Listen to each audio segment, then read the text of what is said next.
طلاقت دیکھیے، یقین آئے تو جس کو مسلمان بڑا مانتا ہے، ہم نے جب تاریخ دیکھی تو کہتے ہوئے نظر آئے لولا علی لہلاکا، اگر علی نہ ہوتے تو میں ہلاک ہو جاتا۔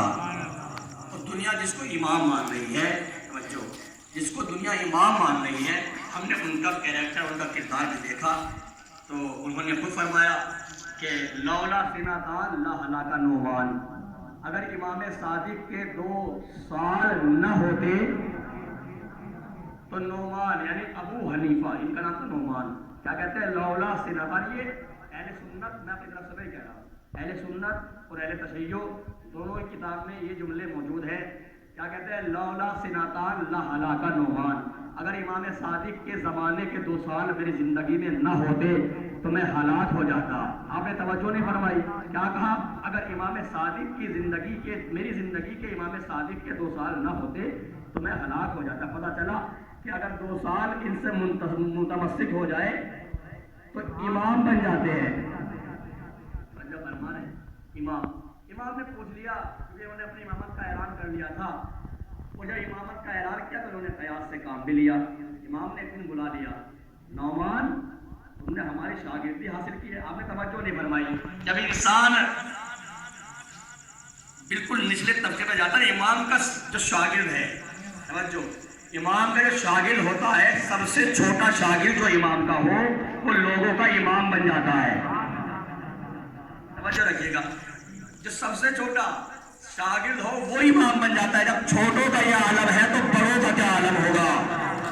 بتاؤ بڑوں کا عالم۔ آیت اللہ خامنئی نے خطبہ دیا ہے تو اس میں جو ہے باقاعدہ بیان کیا ہے کہ آپ کہتے ہو سائنٹسٹ، امام کے ایک شاگرد ہیں، ان کا نام ہے جابر ابن حیان، انہوں نے امام کے زمانے میں یہ فاؤنٹنگ جو پین ہوتا ہے نا، جو جلنے والا ہوتا ہے، یہ بنا کے دکھا دیا تھا۔ کتنا علم ہوگا۔ چلیے میں آپ کے سامنے عرض کروں گا انشاءاللہ، امام نے ایک وقت میں یہ، کیونکہ امام حسین اور امام سجاد نے اپنا جو پیغام پہنچایا ہے وہ دعاؤں کے ذریعے پہنچایا۔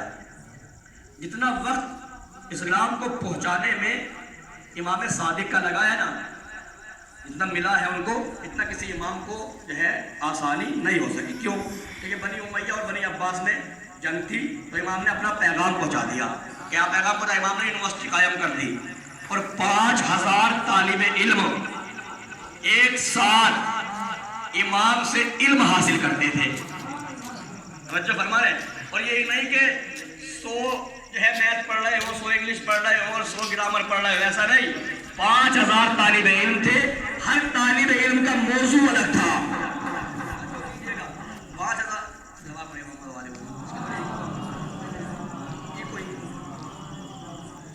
5000 طالب علم تھے اور 5 کے 5000 کا موضوع الگ تھا۔ ہے کوئی دنیا میں استاد جو 5000 طالب علم کو الگ سبجیکٹ پڑھا دے؟ توجہ نہیں کیا آپ نے، الگ سبجیکٹ۔ امام نے جب یہ پہلی خواب تھی امام کی، پہلی جو 5000 ایک سال میں بولا، جلدی جلدی جلدی جلدی علم ان کو جو ہے ایسے پڑھایا جیسے پرندہ بچے کو دانا بھرتا ہے، اس کے شکم میں، اس کے کوٹے میں دانا بھرتا ہے، ایسے امام نے ایک سال کے اندر 5000 طالب علم کی خواب کو فارغ کر دیا، پڑھا کے فارغ کر دیا۔ اور مولانا کا خبردار اپنے گھروں میں نہ جانا، پھیل جاؤ دنیا میں، پھیل جاؤ دنیا میں اور علم کو عام کر دو۔ جملہ سنیے گا، پھیل جاؤ دنیا میں اور علم کو عام کر دو۔